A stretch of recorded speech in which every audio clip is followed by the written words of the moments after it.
Bonjour à toutes et à tous, à ceux à qui je n'ai pas encore dit. Avant qu'on commence, j'espère que votre semaine s'est bien passée, que vous êtes prêts à réattaquer dès que ce sera possible les vols.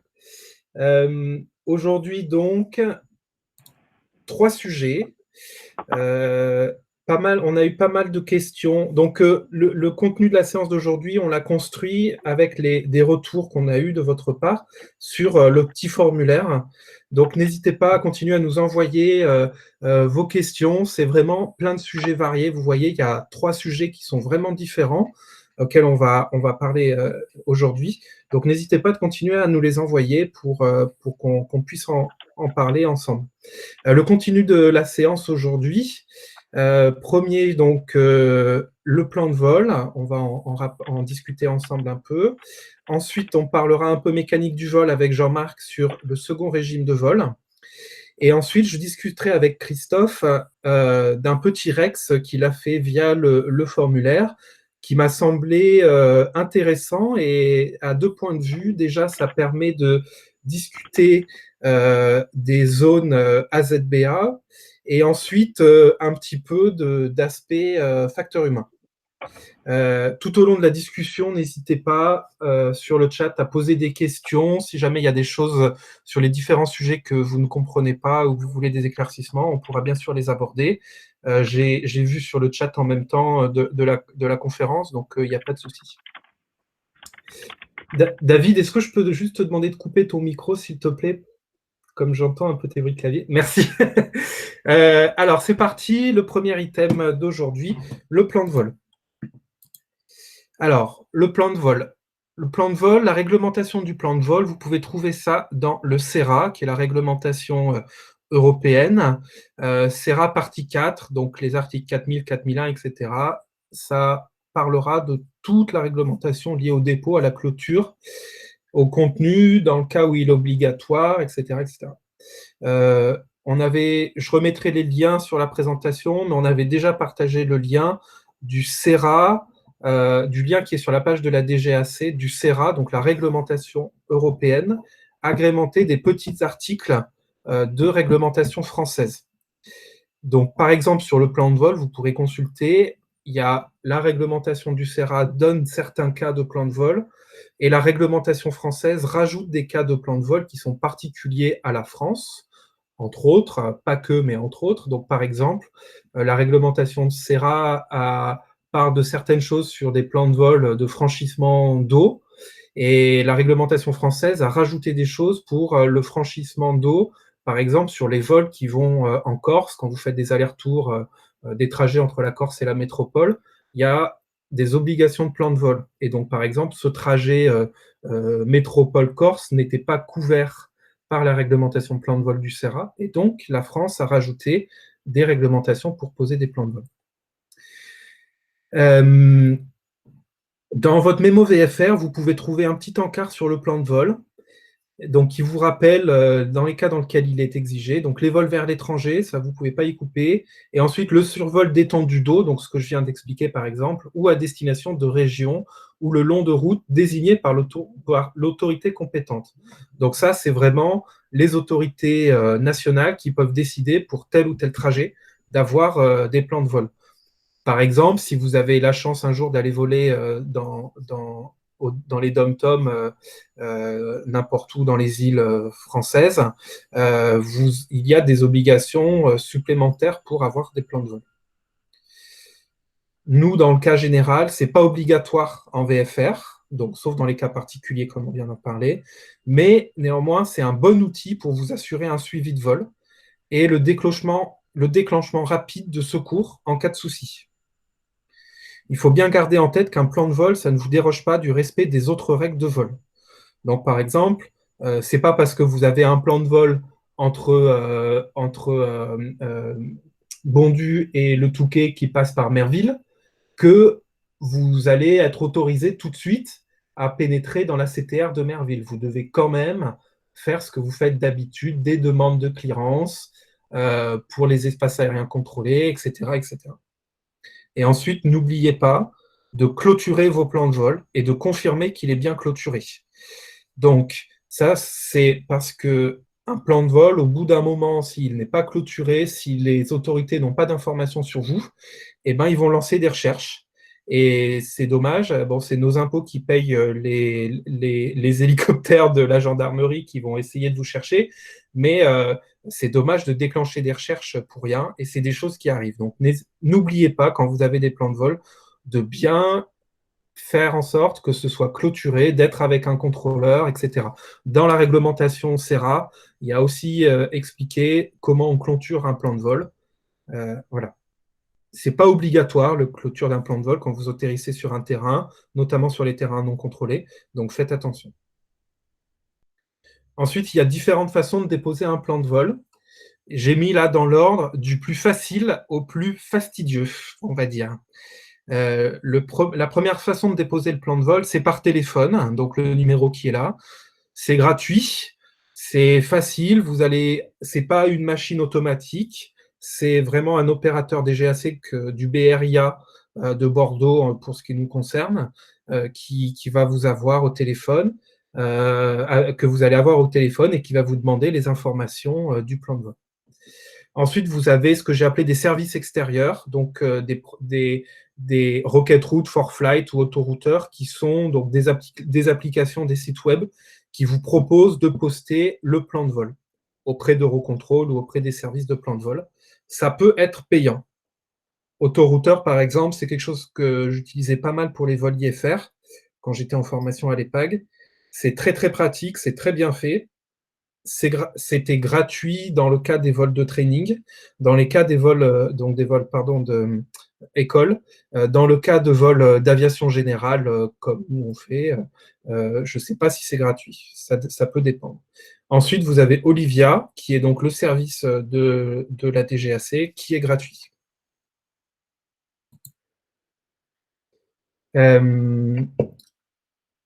Par rapport au détail des différents champs, qui est quelque chose sur lequel vous pouvez vous poser pas mal de questions, Olivia et les autres services de plan de vol, ils ont le détail de tout ce qu'il vous faut remplir.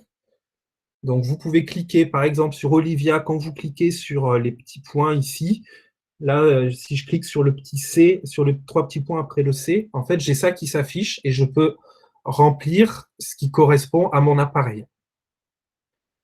Quand vous appelez par téléphone, l'opérateur que vous aurez avec vous, ils vous demanderont tout de suite les informations dont ils ont besoin pour remplir le planning. Donc, vous n'avez pas à vous inquiéter. Essayez d'avoir sous les yeux quand même les informations qui concernent votre avion, quel type de transpondeur vous avez, etc. Souvent, ce qu'ils ont aussi, c'est que quand vous leur donnez l'immatriculation de l'avion, ils ont déjà des plans de vol qui ont été déposés par le passé avec la même immatriculation, donc ils connaissent déjà l'avion. Donc vous pouvez dire, est-ce que vous avez déjà un plan de vol pour l'immatriculation de Fox Golf Tango Papa Sierra, et ça vous évite de donner la moitié des informations. Enfin, j'ai mis ici un lien vers un document qui détaille chaque champ, qu'est-ce qu'il faut mettre, le détail de chaque champ. Désolé, c'est en anglais, je n'ai pas trouvé de document en français. Ça s'appelle The UK Flight Planning Guide. C'est la CA anglaise, mais les plans de vol sont les mêmes, donc il n'y a pas de souci. Alors, un petit info de Étienne qui nous dit que dans SkyDemon, avec l'abonnement, il y a possibilité d'avoir 20 plans de vol gratuits. Donc voilà, donc ensuite les différents systèmes de cartes sur iPad, etc., avec les abonnements ou sans les abonnements, peuvent proposer des services de plans de vol. Mais voilà, il y a plusieurs services plus ou moins faciles qui existent. Sachez qu'il y a des choses gratuites qui sont faciles d'utiliser et il y a des choses payantes qui sont encore plus faciles d'utiliser, SkyDemon, etc. en fait partie. Voilà, s'il n'y a pas d'autres questions, les gens qui avaient posé des questions sur le plan de vol, si vous avez d'autres questions, n'hésitez pas à les poser dans le chat. Jean-Marc, avec le second régime, je te donne la main sur la présentation du coup. Oui, bonjour à tous, en espérant que vous êtes bien confinés, que vous faites attention à vous. Euh, donc, je vais vous parler un tout petit peu de mécanique du vol. Vous avez mon écran? Oui. Absolument, on voit très bien. Si vous avez mon écran, vous devez avoir un avion. Parfait. Bien. Bon. Donc, on va parler un peu du second régime. Ça va être relativement rapide. Euh, donc, il y a deux régimes de vol pour un aéronef. On va essayer de comprendre pourquoi il y a deux régimes de vol. Et comme nous sommes habitués du terrain de l'île Marque, qu'il y fait toujours beau, que le terrain n'est jamais boueux, on n'a jamais à décoller au second régime.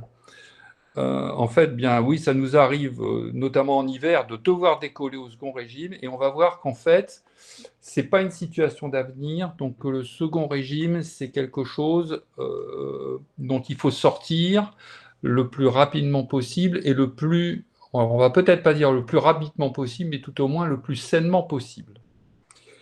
Donc c'est parti. Voilà donc un avion. Donc quelques petits rappels très simples hein, sur la trajectoire de l'avion. Alors ben, vous savez qu'un avion peut être en descente et puis avoir, on va dire, une assiette qui est positive. Donc c'est simplement pour vous rappeler trois termes.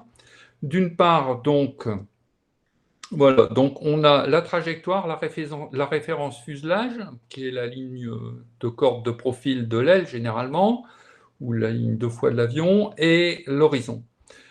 Premier angle, donc la pente, et ici, bien, on a une pente qui est négative puisque l'avion descend, donc c'est l'angle entre l'horizon et la trajectoire. L'assiette, qui est l'angle entre l'horizon et la référence du fuselage. Et le troisième angle, qui est l'incidence. La relation entre les trois est facile, l'assiette est la pente plus l'incidence, et comme ici, bien, la pente est négative, c'est pour ça qu'on a l'incidence qui est plus grande que l'assiette. Donc en fait, moi ce qui m'intéresse surtout, c'est la notion d'incidence, c'est-à-dire l'angle entre la trajectoire de l'avion et la référence fuselage. Donc en palier, la pente est nulle et donc l'assiette est égale à l'incidence. D'accord? On va considérer donc un avion qui est en palier, il est soumis à son poids, à la portance.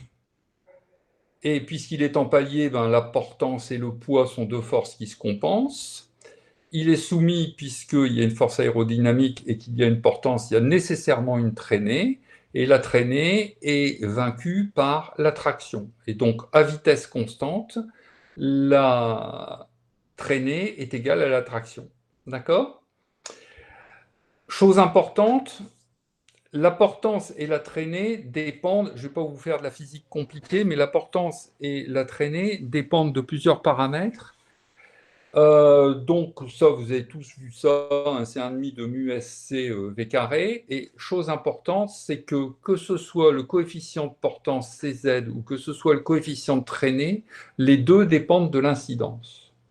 Donc si on est à vitesse constante, à une altitude constante, sans toucher à la géométrie de l'aile, la portance et la traînée dépendent directement de l'incidence.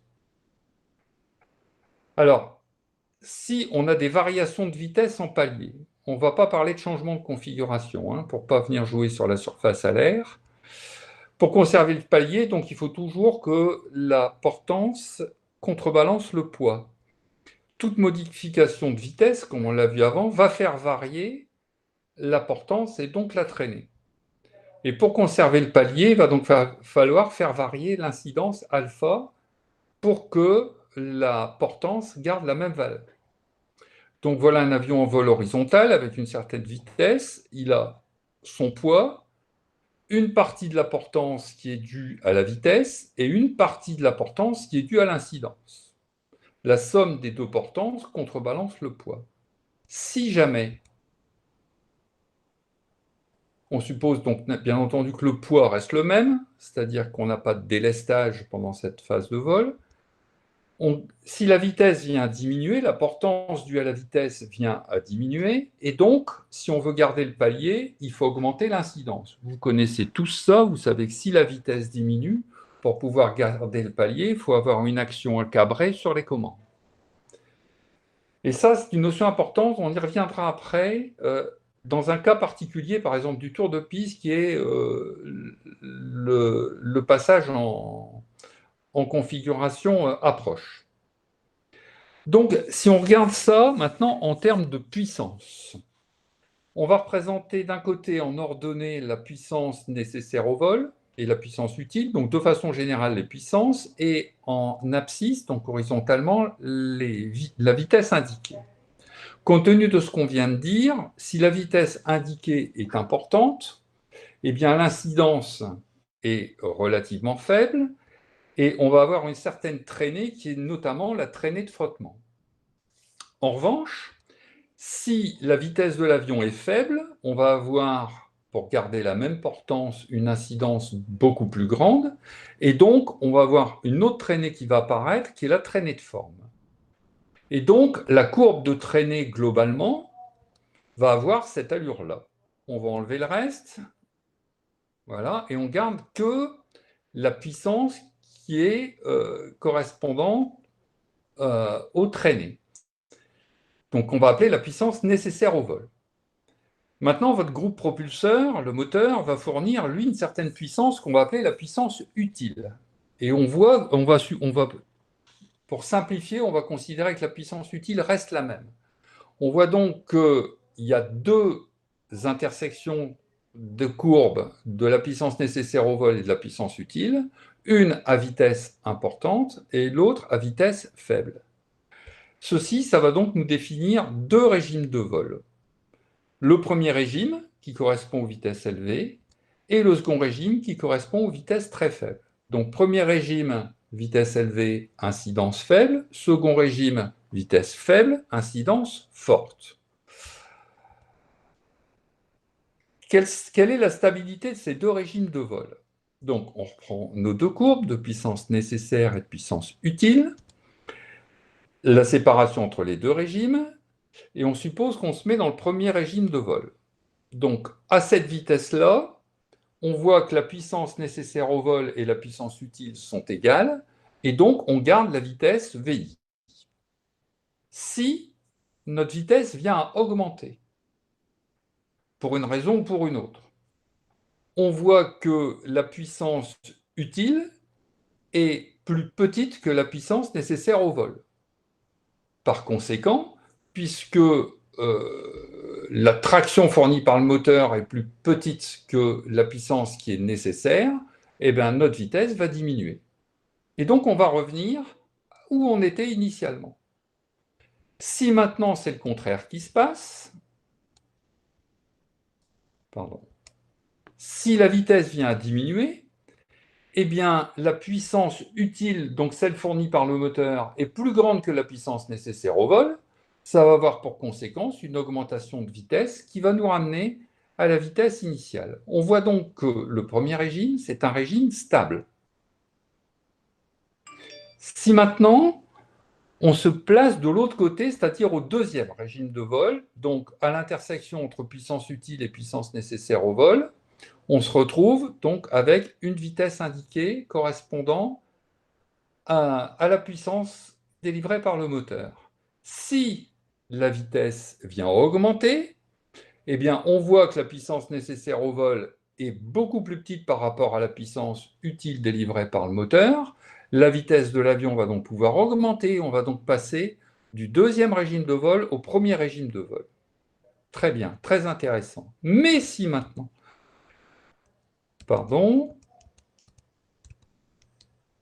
on va y arriver. Voilà. Maintenant, si la vitesse diminue, on voit que la puissance utile délivrée par le moteur n'est plus suffisante pour avoir une puissance nécessaire au vol, qui est celle-là. Et donc, de ce fait-là, eh bien ça, ce n'est pas une situation d'avenir, c'est-à-dire qu'on n'a plus rien sous le pied. Première solution, c'est d'augmenter la puissance utile pour une vitesse qui va être plus faible, mais vous vous rendez compte que si c'est par exemple au décollage, où on est déjà à la puissance maximum, on n'a plus de puissance utile disponible. Par conséquent, si on veut revenir à quelque chose de pilotable, c'est-à-dire il va falloir augmenter la vitesse, et la seule solution pour augmenter la vitesse, eh bien, c'est de rendre la main, pour pouvoir diminuer l'incidence, et donc pour aller vers la vitesse qu'on avait précédemment.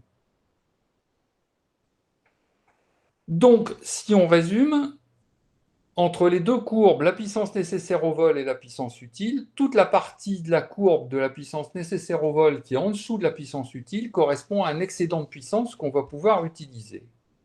On fait un petit tour de passe-passe. Pardon, avant ça, comme cette puissance utile est plus grande que la puissance nécessaire au vol, on va pouvoir s'en servir éventuellement pour monter. Et on peut montrer que la vitesse ascensionnelle de l'avion, c'est le quotient de la puissance, donc de l'excédent de puissance par rapport au poids de l'avion. Donc on va se servir de cette petite courbe-là, qu'on va renverser. Donc, puisque vous voyez que la différence entre la puissance utile et la puissance nécessaire au vol, au quotient du poids qui est une constante, c'est pratiquement Vz. Donc, si on représente Vz en fonction de Vi, on va avoir la courbe qui est en bas de l'écran. Et là, on va retrouver des choses intéressantes. On y retrouve la vitesse de pente max, on y retrouve la vitesse de finesse max. Donc, on voit que la vitesse de pente max est plus petite que la vitesse de finesse max. Et on y trouve aussi la vitesse de montée normale qui se situe naturellement dans le premier régime de vol. Voilà, on a donc expliqué les deux régimes de vol. Bon, ça, on n'a pas besoin. Et alors, une petite remarque que je voudrais faire pour terminer, c'est une situation caractéristique en tour de piste lorsque vous vous retrouvez en vente arrière et que vous réduisez pour arriver sur un DR400 à 150 km/h lorsque vous allez faire votre changement de configuration. Comme votre vitesse diminue, il faut augmenter l'incidence pour que vous puissiez pouvoir garder le palier. Et si vous n'allez pas suffisamment vite à augmenter la puissance, eh bien l'incidence augmente, et puis vous remettez 100 tours, et puis l'incidence continue à augmenter, et vous devez remettre 100 tours, et vous devez remettre 100 tours, et vous vous retrouvez, sans vous en rendre compte, à passer du premier régime au deuxième régime, c'est-à-dire que vous vous retrouvez à une vitesse qui ne va plus pouvoir augmenter, qui est très faible, mais où vous allez devoir mettre énormément de puissance. Et là, pour vous en sortir, il n'y a qu'une solution possible, c'est de perdre de l'altitude, c'est de rendre un peu la main. Donc attention, lorsque vous allez changer de configuration, on oublie le fait que vous mettez les volets, et donc la surface portante varie un peu, mais lorsque vous allez vous retrouver en vent arrière à diminuer la vitesse, si vous voulez rester au premier régime de vol, eh bien, il faut être suffisamment rapide pour remettre de la puissance et pas vous retrouver au second régime. Voilà, j'en ai terminé. J'espère que c'est clair. N'hésitez pas à poser des questions auxquelles je ne saurais pas répondre. Merci. Merci beaucoup, Jean-Marc. C'était très, très clair. Est-ce qu'il y a des petites questions supplémentaires sur le second régime pour Jean-Marc? N'hésitez pas à les poser dans le chat. Alors, je vais reprendre la main sur la présentation. Oui, reprends la main. Hop, hop, partager, hop, masquer. Ok. Alors, est-ce que du coup, on va attaquer notre troisième sujet qui va être un tout petit peu plus long que d'habitude parce que je pensais que c'était intéressant de vraiment passer du temps dessus. Christophe, est-ce que tu peux désactiver ton micro et donc me rejoindre? Rebonjour Christophe. Bonjour à tous. Alors, donc Christophe, tu avais mis un petit retour d'expérience sur le formulaire, enfin plutôt une question sur le formulaire, et en la lisant, je me suis rendu compte que c'était plus un retour d'expérience que tu as eu, qui était vraiment intéressant et que j'ai pensé que tout le monde pouvait en profiter. Donc avec Christophe, on va tout d'abord revenir sur son expérience, son vol, et ensuite on va discuter avec lui et ensemble de ce qui s'est passé et de donc on va commencer, Christophe, avec le contexte de ton vol. J'ai mis une petite carte là. Voilà, je te laisse expliquer le contexte de ton vol et ce qui s'est effectivement passé.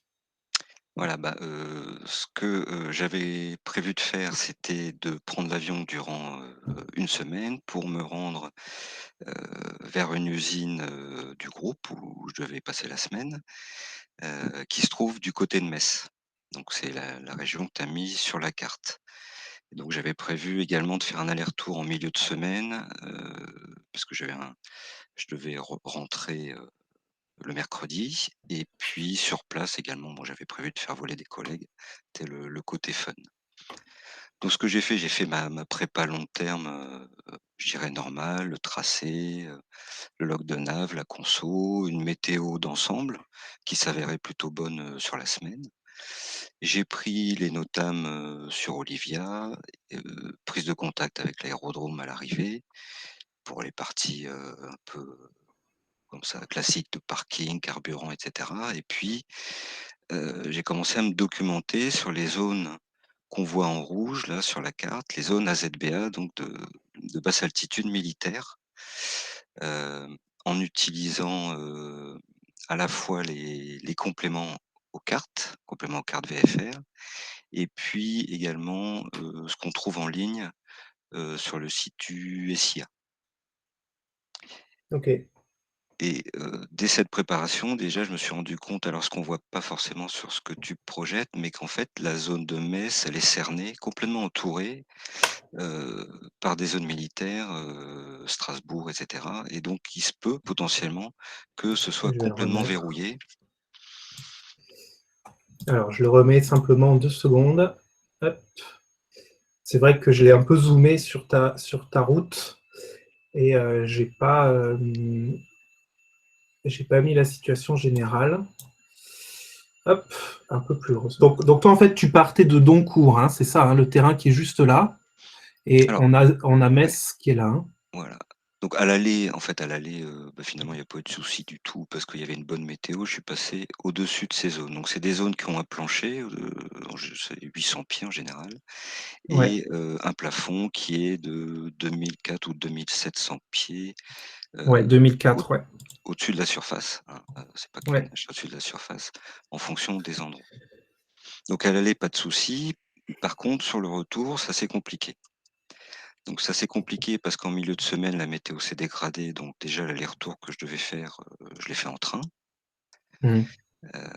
Et puis ensuite, dans ma prépa à court terme la veille, même si j'avais une amélio météo, je n'avais pas sur mes ce que je consultais au niveau des cartes AZBA, j'avais pas toutes les infos qui me permettaient de décider si les zones seraient activées, ou pas. Voilà et donc avec le stress de me dire: «Si je peux pas passer au-dessus comme à l'aller, est-ce que je passe en dessous? Qu'est-ce que je fais?» Voilà. Ok. Donc pas mal d'interrogations au cours de la semaine et bon, finalement, le jour du départ, en fait, à la fois la météo était bonne, donc je pouvais passer au-dessus et les zones étaient désactivées, donc finalement, il n'y a pas eu de souci. Mais quand même, heu, on s'est un manque de préparation, complet, avant le départ. Donc effectivement, dans ta prépa, enfin, ce qui s'est passé, c'est que sur ton vol retour, tu l'avais déjà identifié, tu avais identifié cette menace de ces zones qui potentiellement pouvaient c'était un vol que tu as fait en automne ou en hiver, hein, c'est ça? Oui, c'est ça, octobre, je crois. Donc potentiellement, tu pouvais, avec des conditions météo dégradées et des zones actives, donc une probabilité assez forte de te retrouver bloqué à l'intérieur de ce corridor de zone AZBA côté région Metz. Euh, donc, tu avais identifié ces zones R et du coup, tu as commencé à chercher tes solutions. Alors, juste un petit aparté, la recherche de solutions, on appelle ça la stratégie de gestion de la menace. Donc, le threat management. Les dernières présentations, j'en avais un petit peu parlé. Une stratégie de gestion de la menace, la première étape, c'est l'identifier de la menace. Et donc là, tu es d'accord, Christophe, tu avais tout de suite identifié que euh, la menace principale pour toi, c'était de pénétrer dans un espace aérien interdit. Voilà, dans ces espaces, c'est des vols à très grande vitesse et basse altitude, donc Ouais. effectivement, c'est pas une situation d'avenir. Ouais. Et si tu voulais éviter de pénétrer dans ces espaces aériens interdits, c'était, tu avais comme menace supplémentaire la météo, la fenêtre météo qui pouvait se réduire. Et donc ensuite, tu as commencé à mettre en place dans ta stratégie de la gestion de la menace, une stratégie pour gérer cette menace en faisant en sorte de ne pas réduire ta marge de sécurité et c'est pas ou, et c'est et de ne pas générer une erreur. Et donc en fait, toi, ta marge de sécurité principale, ça avait été que les 800 pieds ASFC, qui veulent dire above surface, pour toi, c'était juste pas possible. C'était ta marge de sécurité. Tu ne passerais pas en dessous, quoi qu'il arrive, de la zone. On est d'accord? C'est ça, parce qu'en plus dans la région, c'est quand même vallonné et on a des points qui culminent autour de 1000 pieds. Ouais, Heu, donc ça veut dire qu'il faut quasiment à certains endroits, il faudrait éventuellement faire du suivi de terrain, ouais, et bon, d'une part, je sais pas faire et on n'est pas non plus formé à ça, c'est pas des choses, qu'on nous conseille. absolument.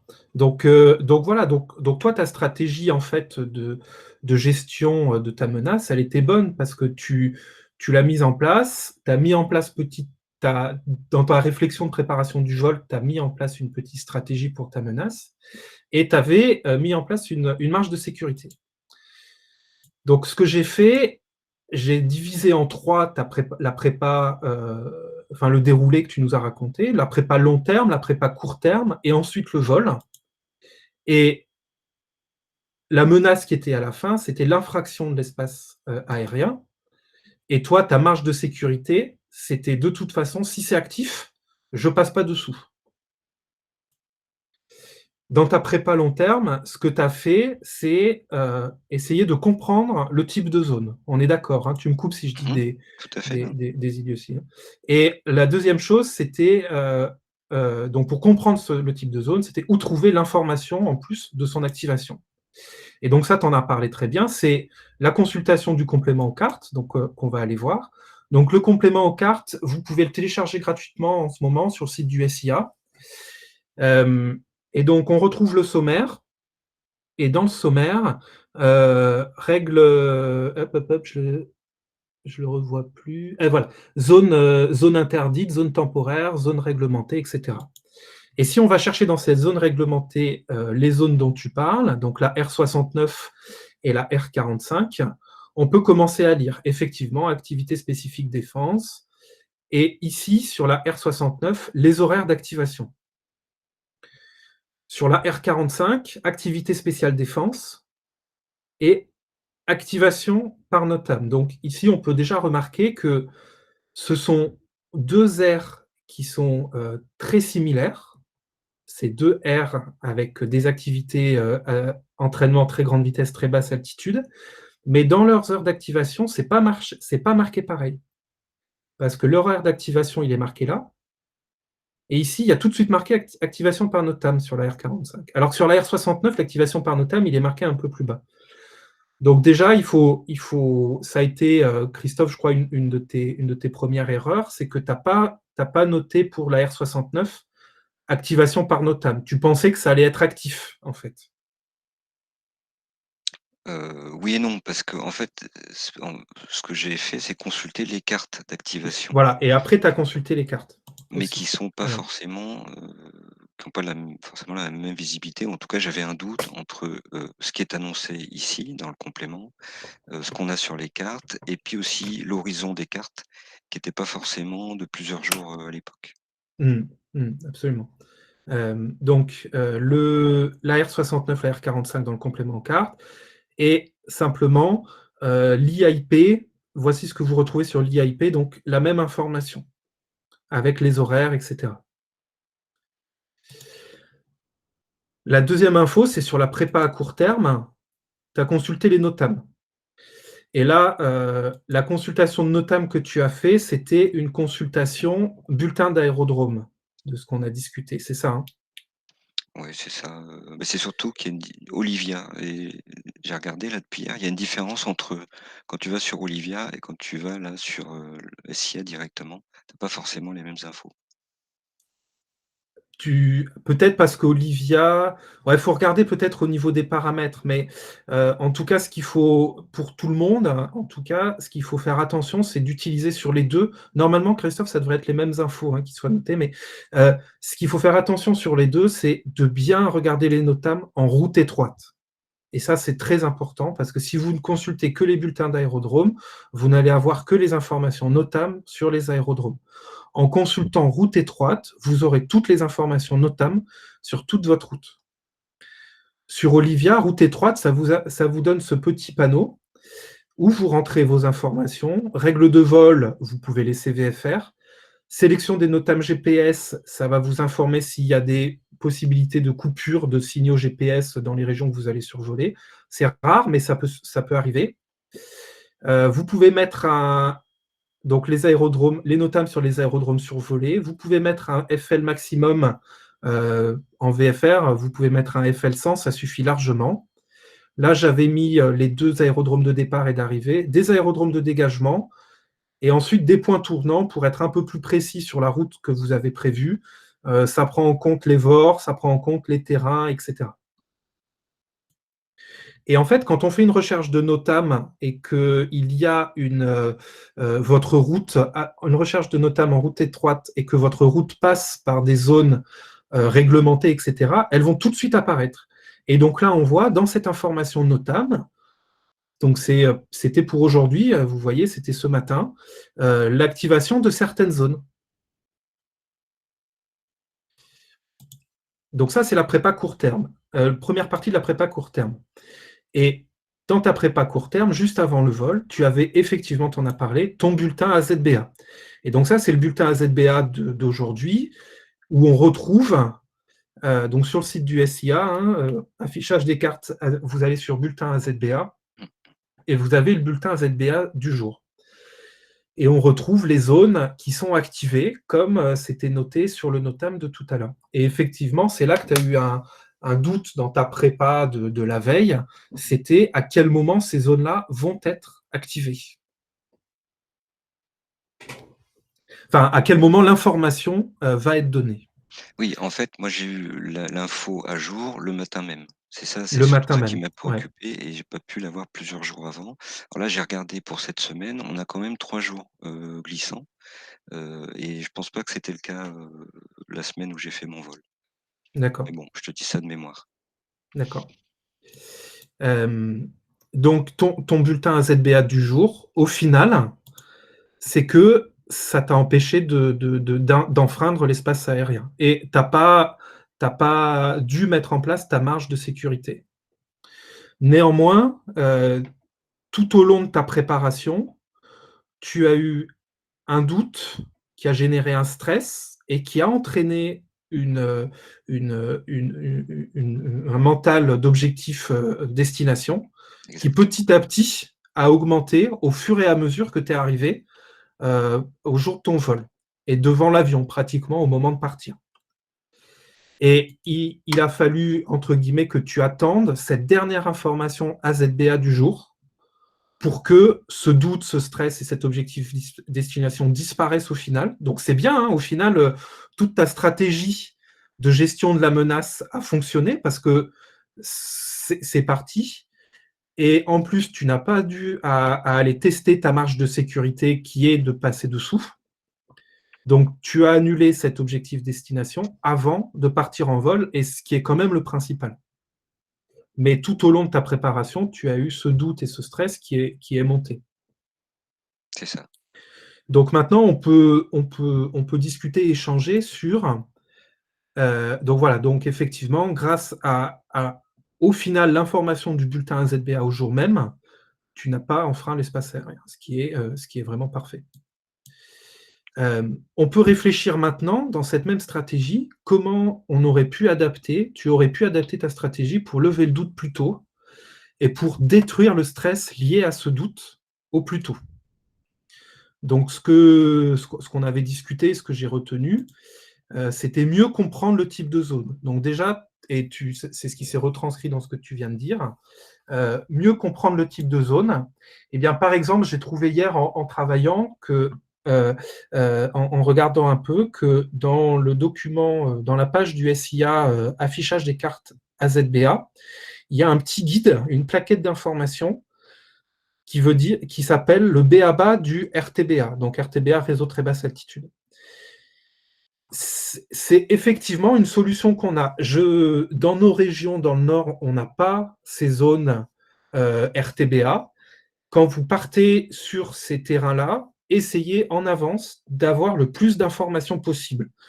Et ça, il faut aller sur le site du SIA. Alors, je suis d'accord, des fois, il faut un petit peu fouiller, mais n'hésitez pas de parcourir le site du SIA, de consulter les AIP, etc., pour comprendre et avoir le plus d'informations possible sur le fonctionnement de ces zones très particulières. Par exemple, ce que j'ai lu dans ce guide du BABA du RTBA, il est recommandé pour franchir les couloirs du RTBA dans les zones présentant un relief marqué, étant donné la difficulté du respect simultané de la hauteur minimale de vol en VFR et du plancher RTBA, de privilégier le franchissement des tronçons par le dessus lorsque les conditions météorologiques le permettent. Donc Christophe, c'était exactement ce à quoi tu avais pensé. Lorsque les limites verticales sont exprimées en hauteur, prêtez particulièrement attention aux limites verticales des zones RTBA en fonction du relief lors de la détermination de l'altitude de vol et respecter ces dernières durant le vol. Et donc ça a été aussi le doute que tu as eu pendant ta prépa, c'est que tu as vu ce above surface alors que nous, on a l'habitude de voler au QNH above main sea level. Donc effectivement, il y a une menace supplémentaire qui est que on se dit, c'est 800 pieds, et je vais me mettre à 800 pieds de QNH et c'est nickel. Et non, de 800 pieds, above surface, la zone RTBA, elle suit le relief, en fait. La deuxième chose que j'ai trouvée sur ce BABA du RTBA, c'est un détail sur les horaires d'activation. Et les horaires d'activité réels sont diffusés chaque jour à partir de 17h. Donc la veille, à 17h, on est sûr de ce qui va se passer le lendemain. Et effectivement, il y a donc le DIRCAM, c'est le site du ministère de la Défense, activité RTBA du jour. Et cette information, elle apparaît dans un numéro vert et elle apparaît sur le site du SIA, dans les NOTAM, et sur la carte AZBA. Donc, quand vous préparez votre vol, vous savez que vous allez traverser, les zones RTBA, la veille, consultez les NOTAM. Plutôt que de faire une consultation de NOTAM juste avant de partir à votre vol, à 17h la veille, consultez les NOTAM et regardez si ces cartes sont disponibles. Comme ça, déjà, vous avez cette info et vous pouvez tout de suite lever votre doute. Ensuite, donc on reviendra sur la dernière info plus tard. Donc, mieux comprendre le type de zone, ça aurait permis dans ton cas, ou mieux trouver l'information de son activation, de tout de suite dégager ton stress et ton objectif destination qui s'est créé au fur et à mesure. Dans la prépa court terme, on en a parlé, 17h la veille, les NOTAM sont disponibles. Les NOTAM relatifs à l'activation de ces zones sont disponibles. Ensuite, ce que vous pouvez faire, ce qui convient de faire, c'est je manque d'informations, où je peux me tourner pour obtenir des informations. Quelles personnes possèdent ces informations et peuvent me renseigner? J'ai parlé du numéro vert qui était affiché sur la slide précédente, sur le guide AZBA. Ce numéro vert, il est aussi affiché, je crois, à chaque fois sur le BABA du RTBA, c'est affiché. Et ensuite, l'information locale. Et ça, Christophe, c'est quelque chose dont on a discuté, que tu avais discuté du coup avec l'aéroclub dans lequel tu étais. Pas complètement, justement. J'aurais pu faire plus de ce côté-là. Effectivement, remarquer qu'il y avait un numéro vert aussi sur le complément VFR. Donc, justement, c'est là où ça pêche, je pense, le plus. Voilà, c'est toujours difficile de trouver des solutions pour se sortir de la difficulté, de la tunnelisation. En tout cas, c'est plus facile de trouver ces solutions-là au sol plutôt qu'on est en vol, hein, absolument, effectivement. Voilà, une info, c'est les aérodromes, les présidents de club, les chefs pilotes, les instructeurs. Quand il y a des zones à statut particulier autour de ces aérodromes, des zones militaires notamment, généralement les clubs sont en contact avec les militaires, les chefs de base, parce que l'espace aérien est partagé. Donc maintenant, il y a vraiment du travail en collaboration entre l'aviation civile et nous, l'aviation générale, et l'aviation militaire pour partager en toute sécurité cet espace aérien-là. Donc n'hésitez pas à demander au club, trouver la bonne personne pour poser la question, pour avoir des informations supplémentaires sur comment fonctionnent les zones, la météo, le trafic aux alentours du terrain. Mais voilà, moi par exemple, quand j'étais dans le sud, sur un aérodrome dans le sud, ils étaient pour faire du planeur, ils étaient en contact quotidien avec les bases de Salon de Provence pour connaître l'activation tous les jours des différentes zones dans le sud des Alpes et pour que les activités de planeur ne rentrent pas dans des zones qui soient actives. Et donc tous les matins, il y avait un briefing entre les chefs de la base du centre de vol à voile et les chefs de Salon de Provence pour telle ou telle zone sera active, ok, on fera en sorte que les planeurs n'y vont pas entre telle et telle heure pour que vous puissiez travailler tranquillement. Donc encore une fois, une information dans la prépa avant d'aller dans le vol qui permet de supprimer cet objectif destination-là. Et enfin, le jour du vol, effectivement, on retrouve cette dernière barrière-là, le bulletin AZBA du jour qui t'a permis de ne pas partir en vol avec un doute. Donc le but de toutes ces barrières-là, c'est de ne pas partir en vol avec un doute et d'éliminer le doute le plus vite possible. Ça évite que, au fur et à mesure que vous vous rapprochez de votre vol, en fait, votre pression de faire le vol, votre objectif destination augmente. Donc, le plus tôt vous éliminez votre doute, le mieux ce sera pour vous pour partir en vol. Et donc, on retrouve ici le contact au service avant le vol. Donc, le numéro vert, si vous avez encore un doute si la zone est active ou pas, appelez-le avant le vol. Appelez des chefs de tour, des chefs de contrôle aérien pour leur demander s'ils ont des informations. C'est absolument des choses qui se font. N'hésitez pas, n'ayez pas peur. Ils seront complètement ouverts pour que vous discutiez avec eux. Et en plus, vous pouvez leur faire part de votre problème et ils travailleront avec vous pour vous proposer une solution. Je ne dis pas qu'ils vous autoriseront à pénétrer dans la zone, mais vous pouvez leur demander s'ils n'ont pas une solution à vous proposer pour débloquer votre situation. Vous êtes de toute façon en dehors de votre vol encore, donc vous avez largement le temps de trouver une solution.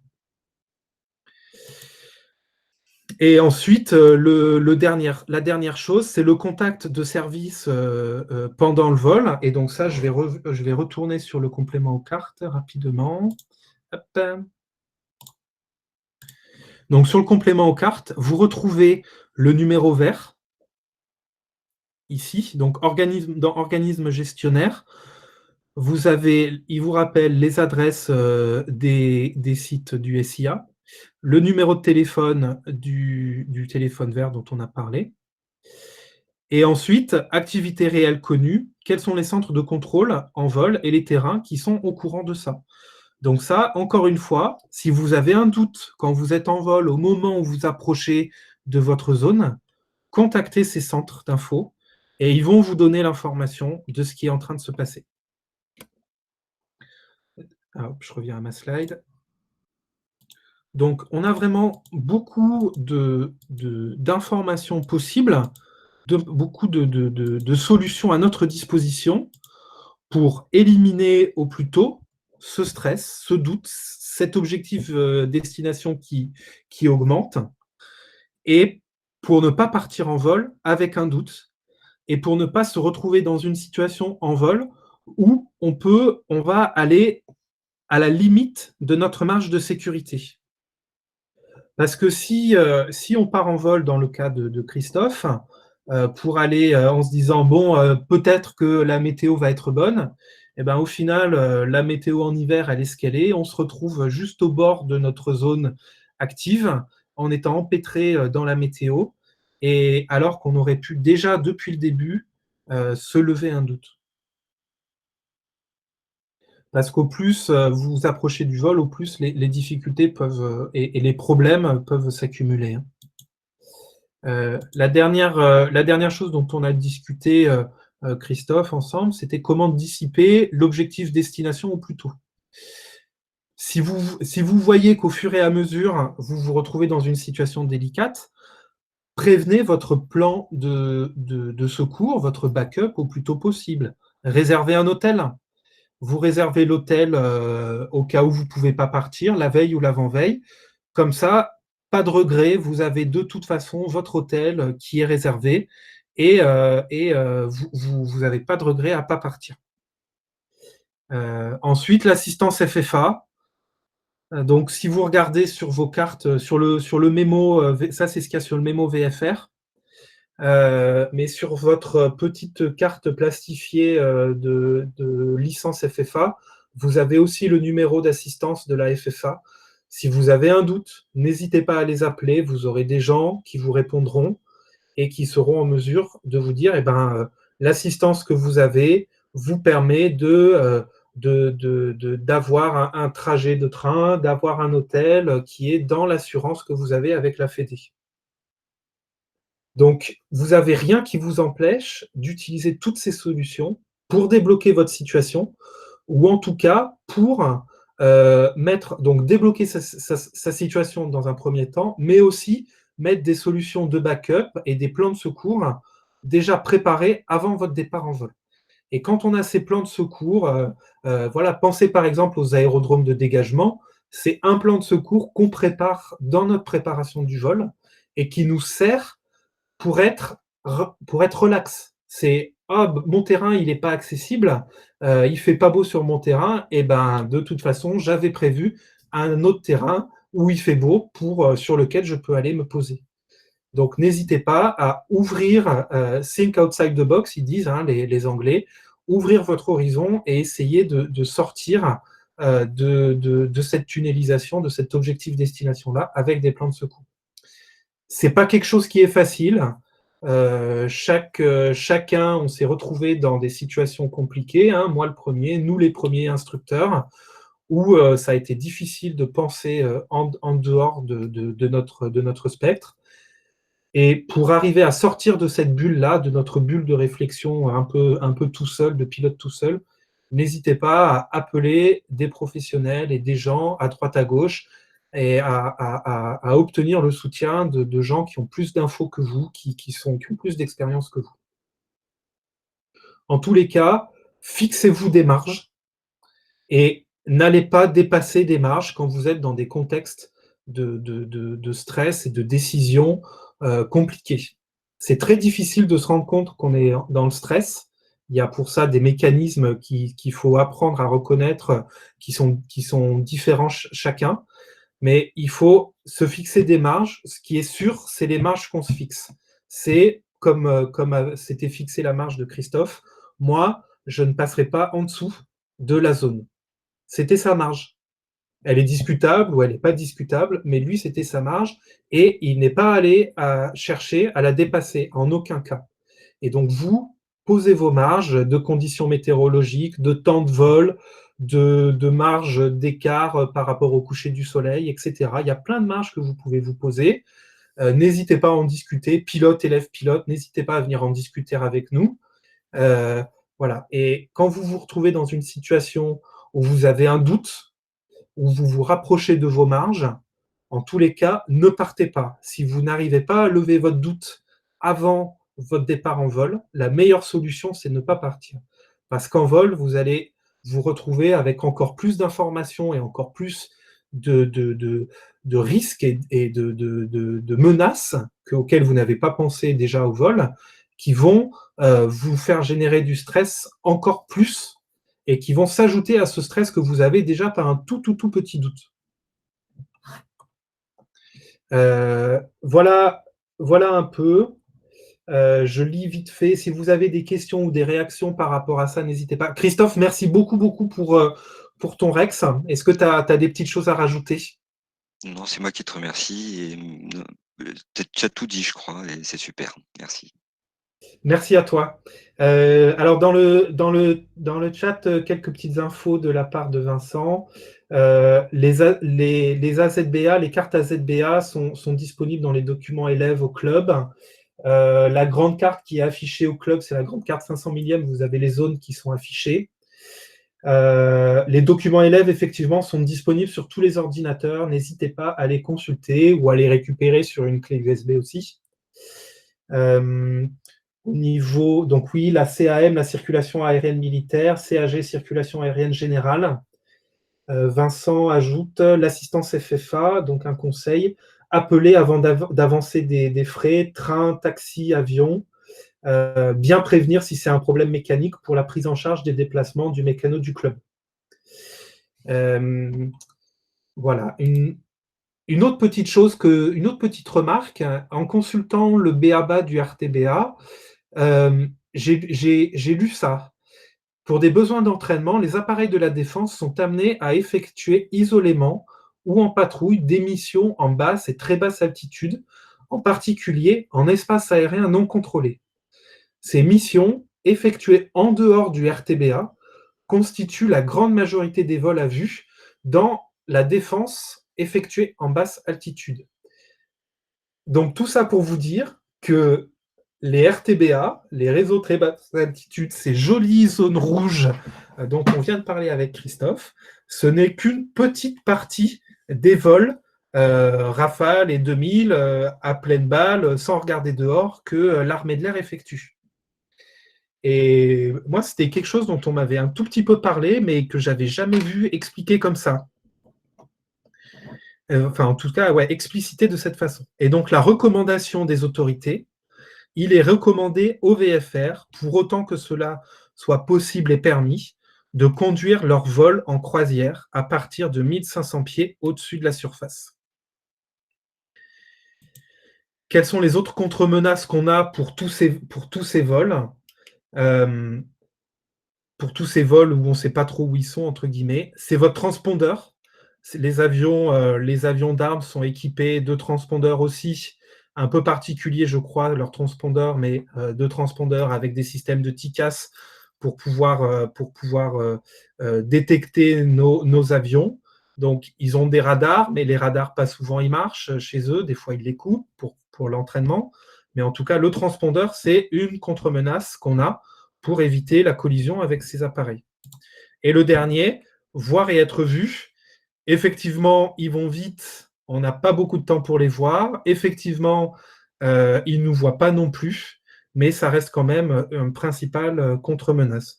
Et effectivement, comme le dit Jean-Marc, les entraînements, voilà, ces entraînements-là, en espace aérien non contrôlé de classe G, il y en a beaucoup.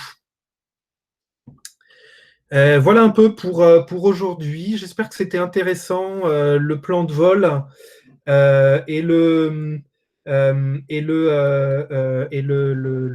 la mécanique du vol, et aussi ce petit Rex de la part de Christophe. J'ai trouvé que c'était intéressant d'avoir son retour sur ce qui s'est passé. N'hésitez pas si vous avez des... Voilà, c'est vraiment ouvert. On souhaite vraiment que ce soit ouvert, cette discussion, une semaine sur deux. On peut vraiment aborder beaucoup de sujets. On a le temps d'aborder beaucoup de sujets et d'en discuter tous ensemble. Donc, n'hésitez pas. Si vous avez des questions, on laisse le chat encore ouvert un petit moment. Il est 18h03. N'hésitez pas si vous avez encore des petites questions. Merci à tous pour votre participation aujourd'hui. Et effectivement, David parle du complément VFR 2020 et on remettra le PDF pour tout le monde.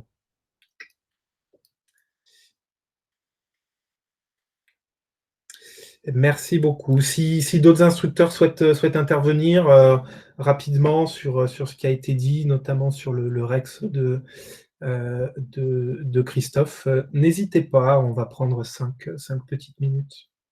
Et un petit teaser pour la semaine prochaine. On va essayer la semaine prochaine de faire une conférence sur l'utilisation de nos GNSS, de nos GNS, de nos GPS Garmin. Dans l'invitation qu'on vous enverra, on mettra le lien pour installer le simulateur Garmin de nos GNS. Et donc, ce qu'on essaiera de faire, c'est qu'en même temps que je fais la présentation, moi, je jouerai avec le simulateur. Et le but, c'est que vous puissiez utiliser et jouer avec moi sur le simulateur. C'est vraiment très bien fait, ce simulateur Garmin. Il y a possibilité de l'installer sur les iPads et sur les iPads et sur les ordinateurs. Il y a possibilité vraiment de faire des choses. Alors, une question de Gérard. Pour les zones AZDA, c'est 17h Zoulou ou local. En principe, les heures sont données toujours en Zoulou. Alors, c'est une très bonne question. Jean-Marc, je ne suis pas tout à fait sûr. Je vais le mettre en plus grand là. Hop, je vais juste décaler ça. Voilà ce qui est marqué sur le complément aux cartes. Et Jean-Marc, qu'est-ce que tu comprends, ce qui est marqué ici sur le attention? Et c'est marqué pas, les horaires sont indiqués pareillement sur l'AIP.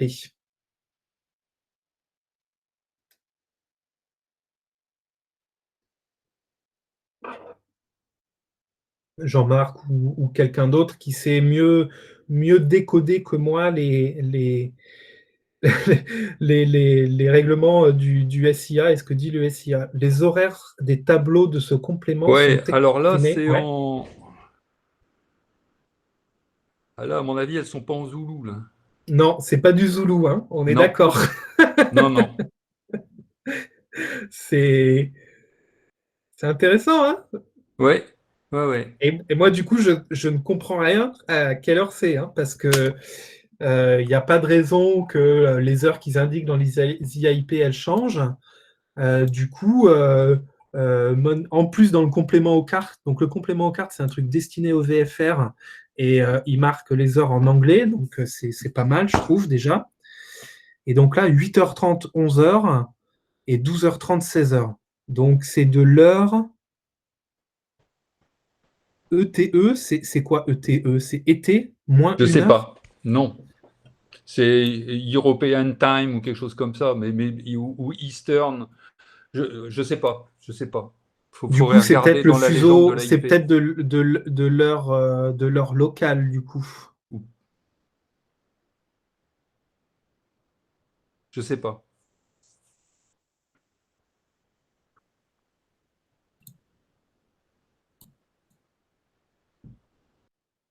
Bon, donc question en suspens. Tu vois, c'est pas. Ouais. Bonne question, Gérard. Je l'avais vu. Non pas que je voulais éviter la question, je l'avais vu, mais voilà, je voulais en parler. On va dire que je voulais en parler. Mais c'est marrant hein, comment c'est noté. Hein. Et sur l'IP, c'est pas du Zoulou non plus. Hein. Je trouve ça assez. C'est ça les dingue.